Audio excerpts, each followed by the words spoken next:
कहाँ हूँ मुझे खुद नहीं पता है। बस सवाल बस इतनी कि क्लास में आपके आ गए हैं। ये क्लास संपूर्ण पेडागॉजी है। सभी साथी को, भाई को, बहन को और मेरी दोस्त को मैं आपसे इतना आग्रह करूंगा, अगर आप कई बार फीटेड देकर परेशान हो गए हैं तो भैया कहीं भी ऑनलाइन ऑफलाइन कहीं भी जाकर अपना पैसा बर्बाद मत करना। क्योंकि देखो सीटेट का एक ही मंत्र है, पेडागॉजी। पूरे पेपर में 90 क्वेश्चन पेडागॉजी का पूछा जाएगा।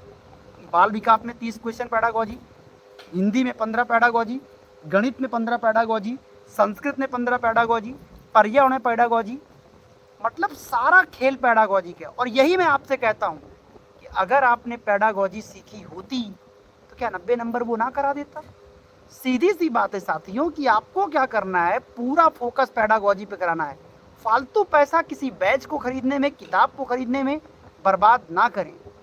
और बिना मतलब का 24 घंटा जो यूट्यूब पर आप लोग फ्री के चक्कर में सारा दिन, बहुत सारे भाई बहन ऐसे हैं जो फ्री के चक्कर में यूट्यूब पे सारा दिन क्लास देखते हैं। मेरे भाई ऐसी गलती भी मत किया करो, ज़्यादातर सेल्फ स्टडी करो। 2 घंटे 3 घंटे सही है, वरना ये जो गलती करते हो ना, इसकी वजह से होता क्या है साथी कि आपका रिजल्ट फंसता है। वरना क्या कारण है कि 25 लाख फॉर्म पड़ता है, पास केवल 3 लाख लोग होते हैं, 22 लाख लोग क्यों फेल हो रहे हैं? क्योंकि आदत खराब है। तो बातों को समझो। तो आओ दोस्त, शुरुआत करते हैं सेशन का। ये 90 नंबर वाली क्लास है, मतलब 5 विषय की पेडागॉजी साथी आपका ये कवर होने वाला है। सवाल नंबर 1 कह रहा है वो, हाँ पहले आपको पेपर बता दूं भैया, एक बालक मुझसे कह रहा सर 2022 का पेपर करवा दीजिए। देखो गुरु, 2021 वाला पेपर मैंने करवा दिया है पूरा, अब बारी है 2022 के पेपर को। और 2022 को जो सीटेट का पेपर हुआ था वो 28 दिसंबर से शुरू हुआ था और लगभग दोस्तों 7 फरवरी 2023 तक चला था, लंबा चला था। तो पूरा मैं कराने वाला हूँ। तो आज का पेपर 28 दिसंबर 2022 का है ये, और ये पेपर का प्रश्न है। तो देखो पेडागॉजी कैसे आप हल करोगे। सवाल कह रहा है साथी, ध्यान पूर्वक देखिएगा मेरी भाई मेरी बहन, क्या कह रहा है, वो कौन सी अवधि है जो बाल्यावस्था से वयस्कता के संक्रमण को चिन्हित करता है? प्रारंभिक बाल्यावस्था, मध्य बाल्यावस्था, पूर्व क्रियात्मक अवस्था, किशोरावस्था। साथी भर दीजिए कमेंट बॉक्स अपने सही उत्तर के द्वारा। राइट आंसर दोस्तों होगा, तुम कर तो दो, नहीं कर पाओगे। मैं कहता हूं कि बहुत लोग फंसे हैं, क्योंकि 2021 के बाद से सीटेट बदला है। वो मतलब थोड़ा सा कठिन तरीके से पूछ रहा है। कह रहा है कि बाल्यावस्था से वयस्कता के संक्रमण को चिन्हित करता है। दोस्तों संक्रमण की अवस्था, जीने मरने की कस्में खाने वाली अवस्था, मैंने कहा था ना, तुम कहो तो चांद तारे ला दूं। इस तरह की जो विचार हैं बालकों में, वो किशोरा अवस्था में ही आते हैं। मैं अक्सर कहता हूं कि जेब में नहीं दाने और अम्मा चली भुनाने, कुछ ऐसी ही बात होती है किशोरा अवस्था की। तो प्रभु इसका जो राइट आंसर होगा किशोरा अवस्था होगा। स्क्रीनशॉट ले लो, क्योंकि ये 95% बच्चों ने गलत किया था पेपर में, तो ये गलती आपसे ना हो। यहाँ देखना था आपको, बाल्यावस्था छूट रहा है, वयस्कता के संक्रमण में जा रहा है। हो वयस्कता मतलब 18 साल, मतलब किशोरावस्था। आगे, निम्नलिखित में से कौन सा स्थूल गत्यात्मक कौशल की उपयोगिता को साबित करेगा? देखो देखो दो साथी, 2 कौशल होता है, एक होता है स्थूल गतिक कौशल और एक होता है सूक्ष्म गतिक कौशल। स्थूल गतिक कौशल वो कौशल होता है जहाँ पे आपकी बॉडी ज़्यादा मूवमेंट करती है, जैसे दौड़ लगाना, सीढ़ियों की सहायता से छत पे चढ़ना, एक पैर पर खड़े होना। ये दोस्तों क्या होता है, स्थूल गतिक कौशल है। लेकिन जो सूक्ष्म गतिक कौशल होता है दोस्तों, उसमें क्या होता है आपके साथ में, जैसे आपने कागज पर पेन से कुछ लिख रहे हो, आप सुई में धागा डाल रहे हो, तो गुरु ये सब क्या होता है, ये सब क्या होता है बताओ? ये सब गुरु सूक्ष्म गतिक कौशल है। अब अपने प्रश्न पर हम वापस आते हैं।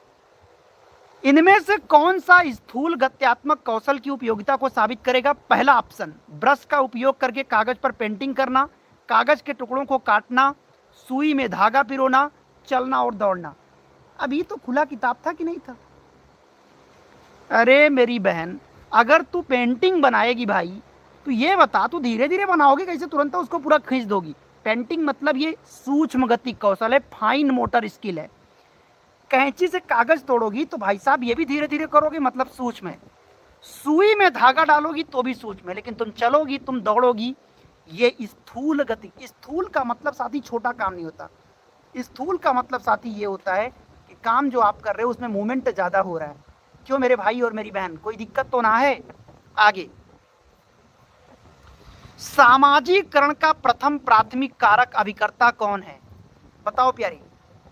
पहला तो गुरु सबको पता है कि सामाजिकरण का मतलब होता है जहां पे बच्चा संस्कार सीखता है, सहयोग करना सीखता है, एक दूसरे की स्वीकृति को समझता है, यही सोशलाइजेशन है। तो संस्कार में नंबर 1 पे परिवार आता है। लेकिन ध्यान रहे, पेपर में कई बार वो दौर आएगा जब कहेगा कि सामाजिकरण का प्रथम औपचारिक कारक कौन है। जैसे ही पेपर में औपचारिक लिखा तो गलती मत करना, क्योंकि औपचारिक का मतलब होता है जहां पे आपके आने का, जाने का, सीखने का समय निश्चित हो। तो पहले नंबर पे औपचारिक कारक अगर कहेगा सामाजिकरण का तो विद्यालय आ जाएगा। और अगर क्वेश्चन में कुछ भी नहीं कहा गया है, केवल नॉर्मल पूछा है कि सामाजिकरण का पहला कारक कौन है, तो पर परिवार हो जाएगा, दूसरा विद्यालय हो जाएगा। आगे साथियों, गजब का क्वेश्चन है। क्वेश्चन नंबर 4, यह विश्वास की भौतिक वस्तु में जैसे गुड़िया, कार आदि में भी जीवन होता है, ये किस प्रकार की सोच बालक की कहलाती है? एक बालक ये सोचता है जो गुड़िया होती है, जो कार होता है, जो गाड़ी होता है, ये भी जिंदा होते हैं, ये भी सजीव होते हैं। ये बालक की किस तरह की सोच है? साथियों, मेरे भाइयों, मेरी बहन, क्या ये जीववादी सोच है, श्रेणीबद्ध सोच है, या कुछ और है? साथियों, इसको जीववाद कहते हैं। क्योंकि जीववाद का मतलब होता है जब बच्चा सजीव और निर्जीव में अंतर ही ना कर पाए, वो समझ ही नहीं पा रहा है कि सही क्या है, गलत क्या है, उचित क्या है, अनुचित क्या है, उसमें वो अंतर ही नहीं कर पा रहा है। और अगर साथी ऐसा हो रहा है तो इसको जीववादी। अगर बच्चा ये कह रहा है कि कार में भी जीवन होता है, गुड़िया में भी जीवन होता है, वो कह रहा है कि मतलब ऐसी बातें जिसका वास्तविकता से संबंध ही नहीं है, तो यह जीववादी सोच है। आगे भैया, कथन और कारण जिसके प्रति आप लोग बेताब रहते हो कि सर जी कथन और कारण करवा दीजिए, आओ भैया। और कथन कारण आजकल सीटेट की पहचान बन गया है। आओ देखते हैं कथन। देखो बहुत आराम से होता है यार ये। 4 वर्ष की रिया लंबे और चौड़े 2 बर्तन में, ध्यान देना सवाल क्या है, इसको गौर से समझिएगा। 4 वर्ष की रिया लंबे और चौड़े 2 बर्तन में एक ही समय में समान मात्रा में पानी डालते समय बर्तनों की ऊंचाई और चौड़ाई को एक ही समय में ध्यान में नहीं रख पाती है। कारण यह है कि जीन पियाजे के अनुसार रिया संज्ञानात्मक विकास के पूर्व संक्रियात्मक अवस्था में है। क्या ये दोनों बात सही है या यह दोनों गलत है? कथन सही है, कारण गलत है, या कथन और कारण दोनों सही है?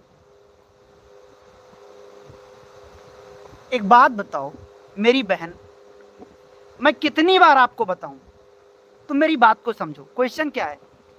रिया लंबे चौड़े वाले 2 बर्तन को एक ही समय में समान बर्तन में पानी डालते समय बर्तनों की ऊंचाई और चौड़ाई को एक ही समय ध्यान नहीं रख पा रही। मैं आपको एग्जांपल देता हूं, बहुत क्लियर बता रहा हूं। मैंने कहा बेटा ये एक ग्लास है और ये एक ग्लास और है, हमने दोनों में पानी भरा। अब बालक को ये लग रहा है कि इसमें ज्यादा पानी, इसमें कम पानी, मतलब वो समझ ही नहीं पा रहा। तो इसका मतलब ये कि बच्चे में अभी पुरानी सी पुरानी बात को समझने में दिक्कत हो रही है, यानी पलटावी गुण अभी उसके अंदर नहीं है। मतलब अभी वो 2 से 7 साल का है, मतलब वो बच्चा पूर्व संक्रियात्मक अवस्था में है। इसका मतलब कथन भी सही है और कारण इसकी सही व्याख्या कर रहा है। आपको याद होगा 2021 के पेपर में क्या कहा गया था? बच्चा एक मिट्टी का गोला लेता है और मिट्टी के गोले से एक सांप बना देता है, और बालक को अब समझ नहीं आ रहा है कि मिट्टी का गोला कहाँ चला गया। बात समझो, एक बालक ने मिट्टी के एक ढेर से एक सांप को बना दिया, सांप की आकृति को बना दिया। अब बच्चे को समझ नहीं आ रहा, उसे पूछा गया कि मिट्टी कहाँ चला गया, मिट्टी का गोला कहाँ चला गया।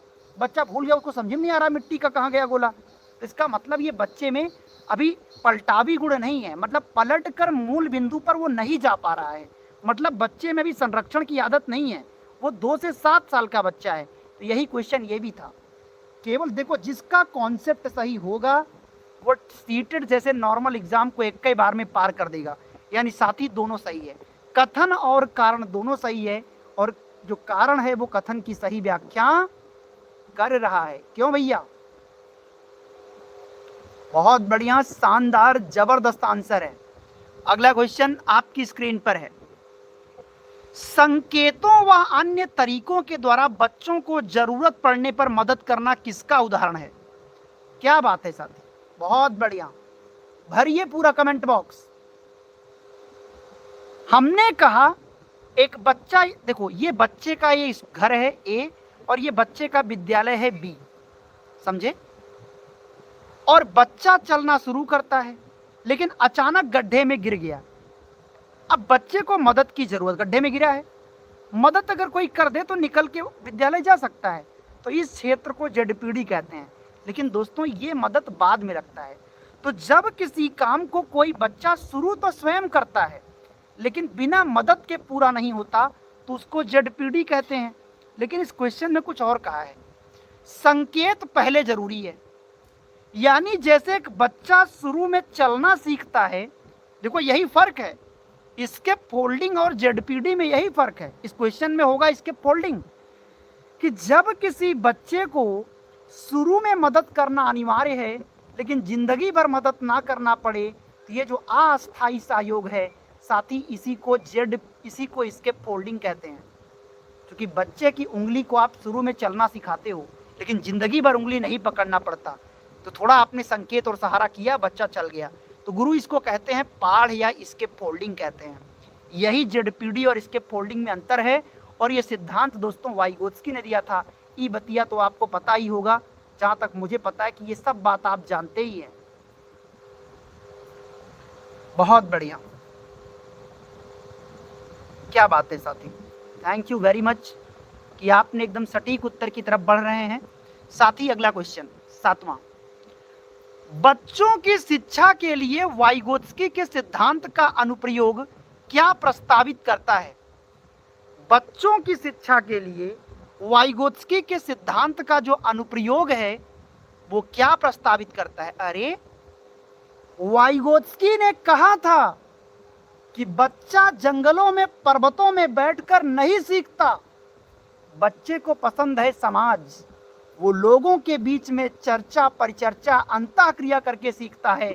हाँ, सहयोग ही उसके संस्कार का दर्पण होता है। अब गुरु, समाज का मतलब ये नहीं होता है कि जो तुम समझ रहे हो, समाज का मतलब चौराहा नहीं, समाज उसके परिवार के लोग हैं, समाज उसका मित्र है, समाज उसके विद्यालय का ग्रुप है जहाँ पे बच्चा संस्कार सीखता है। क्रिया प्रसूत की बात तो स्किनर ने किया था। तो गुरु ऑप्शन नंबर ए। और दोस्तों ये जो क्वेश्चन देख रहे हो, ये मेरे द्वारा बनाए गए मनगढ़ंत क्वेश्चन नहीं है। ये क्वेश्चन 28 दिसंबर 2022 का प्रश्न है जो सीटेट में हुआ था। और इसके पहले जो मैं क्लास करवाया हूँ, मैंने 2021 का पेपर आपको लगभग पूरा करवा दिया, 22 का आपको करवा रहा हूँ। अब कुछ लोग ये सोचते हैं कि सर 2022 में कितने पेपर हुए थे? उन दिनों कोरोना का समय था, तो गुरु ऑनलाइन एग्जाम था, तो करीब 30 से 35 दिन पेपर चला है। तो वो सारे पेपर सॉल्व कराऊंगा, फिर 23 का कराऊंगा, फिर 24 का कराऊंगा, 25, 26 सब करवाऊंगा। अगला क्वेश्चन देखो, समावेशी शिक्षा का सिद्धांत किस बात को बढ़ावा देता है? साथियों, समावेशी क्या होता है? एक ऐसी क्लास जिस क्लास में हर पृष्ठभूमि का बच्चा है, अमीर भी है, गरीब भी है, ब्राह्मण भी है, क्षत्रिय भी है, मतलब उस क्लास के अंदर हर पृष्ठभूमि का बच्चा है। आपको क्या करना है, ध्यान देना, जब भी प्रश्न हल करना, कभी भी किसी बच्चे को स्पेशल मदद नहीं करना है, किसी एक बच्चे पर जोर नहीं देना है, चाहे वो प्रतिभाशाली हो, चाहे मंदबुद्धि या दिव्यांग हो या प्रतिभाशाली। आपके लिए हर बच्चा समान होगा, इसका ध्यान देकर उत्तर दो। प्रत्येक बच्चा सीख सकता है, इस बात का ध्यान दो। आओ देखते हैं पहला, छात्रों को देखने के लिए घाटे का दृष्टिकोण अपनाओ, ये ऑप्शन गलत है। विकलांगता का चिकित्सा मॉडल जी नहीं, व्यक्तिगत मतभेदों की विविधता का सम्मान करो। बिल्कुल, अगर हमारी क्लास में हर व्यक्ति की सोच अलग है, हर व्यक्ति के, देखो जब इंसान अलग है तो हर व्यक्ति की सोच भी तो अलग होगी, सबके काम करने का तरीका भी तो अलग होगा। तो गुरु हमें इस बात का सम्मान करना है, हमें इस बात को, विविधता को स्वीकारना है। गुरु ऑप्शन नंबर सी बिल्कुल सही है। आगे क्वेश्चन नंबर 9 आपके स्क्रीन पर है।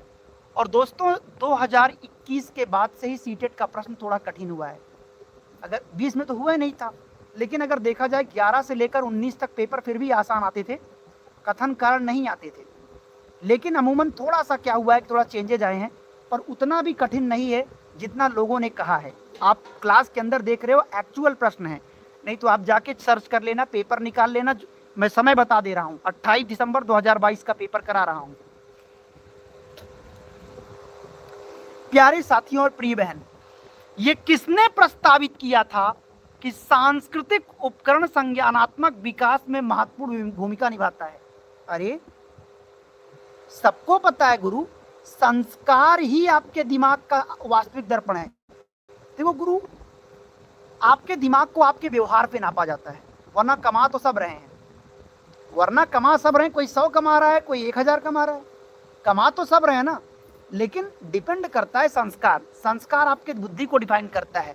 गुरु ये बात वाइगोत्स्की ने। अच्छा एक बात और सुनो, हम आपको वाइगोत्स्की का कुछ शब्द बताने वाला हूँ, 10 से 15 शब्द, उनको एक बार आप लोग रिवाइज कर लो। क्योंकि क्या होगा कि सीटेट में पेपर लंबा लंबा क्वेश्चन रहता है, तो आपको समझने में, पकड़ने में जल्दी आसानी होगी। जैसे सुनो, ध्यान से सुनना। जैसे चर्चा, परिचर्चा, अंतःक्रिया, सामाजिक अंतःक्रिया, संस्कार, सहयोगात्मक अधिगम, जेडपीडी, स्केप फोल्डिंग, संभावित विकास का क्षेत्र, समीपी विकास का क्षेत्र, निकटवर्ती विकास का क्षेत्र, पाढ़, मचान, ढांचा निर्माण, यमकेओ, ये जितना शब्द है ये कहीं भी देखने को मिल जाए तो समझ जाना कि ये उत्तर वाइगोत्स्की के साथ जाएगा। समझे बात को? देखो सीटेट में ये शब्दों का माया जाल है गुरु, जिसको ये पता है कि एक शब्द के कितने अलग अलग मतलब हैं, किस मनोवैज्ञानिक का क्या पैटर्न है, वो पास कर जाएगा। साथी आगे, लॉरेंस कोहलबर्ग के नैतिक विकास के किस स्तर पर व्यक्ति अपने कार्य के परिणाम पर ध्यान केंद्रित करने के बजाय दूसरों को खुश करने का प्रयास करता है? साथी कौन नहीं जानता कि बच्चा 12 साल का है और ये लॉरेंस कोहलबर्ग का परंपरागत स्तर का ये बच्चा है। क्योंकि परंपरागत अवस्था के बच्चे से उम्मीद की जाती है कि बेटा फलाने लड़कवा 10 बजे रात से शुरू करता है पढ़ना और तुम 9 बजे सो जाते हो, तुम भी 10 बजे रात तक पढ़ो, तुम भी 11 बजे रात तक पढ़ो। तो जब बच्चे से कोई उम्मीद की जाए, देखो अगर क्वेश्चन में अपेक्षा लिखा हुआ है, आकांक्षा लिखा है, उम्मीद की बात की गई है, तो समझ जाना कि इसका उत्तर लॉरेंस कोहलबर्ग के दूसरे स्तर परंपरागत में जाएगा। परंपरागत अवस्था का बच्चा 12 साल का है। देखो पूर्व परंपरागत दोस्तों तब होगा जब बच्चा 4 साल का है, जब बच्चे की नैतिकता को माता पिता डिसाइड करें, बच्चे की नैतिकता को दंड के द्वारा डिसाइड किया जाए। हमने कहा था, क्वेश्चन ऐसे पूछा गया था कि लॉरेंस कोहलबर्ग की वो कौन सी अवस्था है जिस अवस्था में बच्चे की नैतिकता को माता पिता डिसाइड करते हैं? तो वो गुरु पूर्व परंपरागत है। और आखिरी दोस्तों होता है इनका तीसरा स्तर, उत्तर परंपरागत है। तो इस अवस्था का बच्चा 18 साल का हो चुका है, तो ये बच्चा सबकी भलाई को सोचना शुरू कर देता है। और अंतिम पॉइंट लॉरेंस कोहलबर्ग का, साथियों लॉरेंस कोहलबर्ग की कमी क्या थी? तो इनकी सबसे बड़ी कमी यही थी, इन्होंने अपना प्रयोग महिलाओं के ऊपर नहीं किया था। ये इनकी साथी सबसे बड़ी कमी रही थी। चलिए साथी आगे बढ़ते हैं हम लोग क्वेश्चन नंबर 11। पहले क्वेश्चन देख लो, लंबा है। हार्वर्ड गार्डनर के बहुबुद्धि के सिद्धांत के अनुसार स्वरूपों प्रतिरूपों को खोजने की, तर्क करने की क्षमता और संवेदनशीलता बुद्धि के व्यक्ति में होता है। बताओ दोस्तों, किस व्यक्ति के अंदर संवेदनशीलता होती है, तर्क करने की क्षमता होती है? हालांकि साथी अगर मैं आपको बताऊं, हार्वर्ड गार्डनर ने 10 प्रकार की बुद्धि बताई थी। उन्होंने कहा था बच्चे में जो धरती पर जन्म लेता है उसके अंदर 10 प्रकार की बुद्धि पाई जाती है, लेकिन उनमें से 9 की 9 बुद्धियां सो जाती हैं, सुसुप्ता अवस्था में चली जाती हैं। केवल एक बुद्धि निकलकर आगे बढ़ पाती है। कौन सी वाली बुद्धि आगे निकलेगा, ये बच्चे के परिवार का वातावरण डिसाइड करता है। घर में नेता टाइप लोग हैं तो नेता वाली बुद्धि, चोर टाइप के लोग हैं तो चोर वाली बुद्धि, यानी जैसे घर के लोग हैं वैसे ही वाली बुद्धि बच्चे में आगे निकल जाती है। अब भाषाई बुद्धि और अंतर्वैयक्तिक बुद्धि ये दोनों एक ही चीज है। भाई भाषाई बुद्धि क्या होता है? एक व्यक्ति जो भाषा के प्रयोग में इतना माहिर हो कि सामने वाले व्यक्ति की आंखों से आंसू निकाल दे। कहते हैं ना कि आंखों से काजल चुरा ले। जैसे भागवत सुनाने वाले हमारे कथा सुनाने वाले पंडितगण लोग, हालांकि इसमें सारे लोग नहीं हैं, अगर देखा जाए भागवत तो हर कोई सुना रहा है, लेकिन 95% ऐसे लोग हैं हर समाज में, चाहे वो ब्राह्मण हो, चाहे क्षत्रिय हो, किसी भी वर्ग का हो, जो भी कथा सुना रहे हैं वो आम तौर पे ये काम पैसे के लिए कर रहे हैं और जरूरत पे ज़्यादा पैसा ले रहे हैं। कथा के लिए पैसा लीजिए, 5,000, 10,000, 15,000 चल जाता है भाई, आपका भी परिवार चलाना है, ठीक है, पैसा लीजिए, परिवार चलाना है, आपको भी है, खाली पेट भजन थोड़ी होगा। लेकिन 1 लाख रुपया, 10 लाख रुपया लेकर, 40 लाख रुपया लेकर कथा सुनाओ, ये कहाँ लिखा है? तो ये दोस्तों इनके अंदर भाषाई बुद्धि होता है ना, ये कथा ऐसा सुनाते हैं कभी कभी कि आपको भाव विभोर कर देते हैं कि तुम्हारी आंखों से आंसू निकल आता है, क्योंकि ऐसी ऐसी कहानी सुनाएंगे। हमें सत्य बोलना चाहिए, सही रास्ते पे चलना चाहिए, चाहे खुद गलत रास्ते पे चल रहे हैं, अपनों दिन रात गलत काम कर रहे हैं, और जनता को सत्य बोलना चाहिए, प्रभु की शरण में जाना चाहिए। अरे प्रभु हर इंसान की आत्मा में है, भगवान बाहर नहीं है, भगवान हर व्यक्ति की आत्मा में है। सभी व्यक्ति बोल पा रहा है, सोच पा रहा है, ये भगवान की ही दया है, बस लोगों को बेवकूफ़ बनाया जा रहा है। अब साथी इसके उत्तर की बात करूंगा तो तार्किक बुद्धि यहाँ पे राइट आंसर होगा। ठीक है साथी, अगला क्वेश्चन दोस्तों हम लोग देखते हैं। साथियों, ये सूचना आपकी स्क्रीन पर है, अगर आप भी दोस्तों सीटेट कई सालों से नहीं पास कर पा रहे हो और समझ नहीं आ रहा कि शुरुआत कहाँ से करें, तो प्यारे भाइयों, एजुकेशन स्टडी पॉइंट आपकी समस्या के 100% समाधान के लिए आपको प्रोवाइड कर रहा है साथी ये स्पेशल स्टडी नोट्स, जिसके लिए आपको करना क्या है। पहला काम तो 2-3 चीजें आपको समझा दूं साथियों। सीटेट पास करने के लिए 2 गलती कभी मत करना। गलती नंबर 1, कभी भी साथी कोई बैच मत खरीदना। बैच खरीदोगे तो रोज 5 घंटे 7 घंटे क्लास करना पड़ेगा और झुआ भर का PDF पकड़ा देंगे और फिर टीचर बोलेगा इतना कर लो, इससे बाहर कुछ नहीं आएगा। अरे महाराज, अगर 5 घंटे क्लासें देखना होता हम खुद ना पढ़ लेते। गलती नंबर 2, बहुत सारी किताबें मत इकट्ठा करो। किताबों में इतने पन्ने होते हैं, 2000 पन्ने से कम की किताबें नहीं होती, तो आपको कैसे पता क्या पढ़ना क्या छोड़ना है। सीधी सी बात है कि सीटेट में दोस्तों 150 प्रश्न आता है, जिसमें 90 प्रश्न साथियों किसका आता है? पेडागोजी का आता है। तो आपको क्या करना है साथी, सबसे पहले पेडागोजी का पैटर्न सीखना है। अगर आपने पेडागोजी का पैटर्न सीख लिया तो 90 नंबर वही करा देगा, बचेगा 60 नंबर टॉपिक का। तो टॉपिक में क्या पढ़ना है और क्या छोड़ना है, कौन सा टॉपिक आपके काम का है, मैं इस नोट्स में आपको डिसाइड करके दे रहा हूँ। तो चाहे आप शिक्षक हो, चाहे आप स्टूडेंट हो, चाहे घर की महिला हो, आप रोज आधे घंटे 35 मिनट भी रोज समय दोगी ना, तो भी आप, मैं वचन देता हूँ 105 110 से कम कभी नहीं आएगा। अरे गिरे हालात में भी 100 नंबर तक रहोगे। कैसे आपको मिलेगा? नीचे ये दोस्तों नंबर दिख रहा है, 9653050981 पे कॉल या व्हाट्सएप मैसेज करके आप इसे दोस्तों परचेज कर सकते हैं। चलो साथी, अगले क्वेश्चन पे हम चलते हैं। अगला क्वेश्चन क्या कह रहा है आपसे? Question number 12। क्वेश्चन नंबर 12 कह रहा है साथी कि प्रगतिशील शिक्षा के संदर्भ में कौन सा कथन सही है? अच्छा, प्रगतिशील शिक्षा मतलब ऐसी क्लास जहां पे बच्चे के विचारों को महत्व मिल रहा होगा। बच्चे के विचार को महत्व मिल रहा है, इसका मतलब वो बाल केंद्रित होगा। हम विकल्प में खोजते हैं कि हमारा उत्तर कहां पे है साथी। ज्ञान प्रत्यक्ष अनुभवों और शिक्षक व साथियों के साथ सक्रिय सहयोग से उत्पन्न होता है, सही बात है। क्लास में विद्यार्थियों को केवल चुप रहने को कहा जाए, निष्क्रिय, गलत है। परीक्षा या अधिगम का एकमात्र पैमाना, ध्यान देना दोस्तों, जब भी सीटेट का पेडागोजी हल करना, कभी भी किसी विकल्प में परीक्षा शब्द ना लिखा हो। और आपके पेपर में मैं आपको कहता हूं कम से कम 4-5 जगह आपको विकल्पों में परीक्षा शब्द लिखा हुआ मिलेगा, और जिस विकल्प में परीक्षा लिखा होगा वो विकल्प किसी कीमत पर नहीं सही होगा, क्योंकि परीक्षा एक प्रकार का निगेटिव वर्ड है। एकमात्र ये भी निगेटिव है, याद करना ये भी निगेटिव है, रटना ये भी निगेटिव है। और जब मैं ये कहता हूँ कि ये निगेटिव वर्ड है तो इसका मतलब ये है कि ये क्वेश्चन कहीं भी अगर ये शब्द दिख गया आपके पेपर में, दिख गया क्या, ये दिखता है, इसके बाहर कहाँ ले जाएंगे? सारे शब्द बार बार आते हैं, इनको देखते ही आप तुरंत समझ जाओगे कि ये वाला प्रश्न गलत है, ये विकल्प गलत है। ऐसे में आपका समय बचेगा, और जो लोग कहते हो समय नहीं मैनेज होता, उनका समय भी मैनेज हो जाएगा। राइट आंसर ऑप्शन है। आगे गुरु, ये भी क्वेश्चन बार बार आता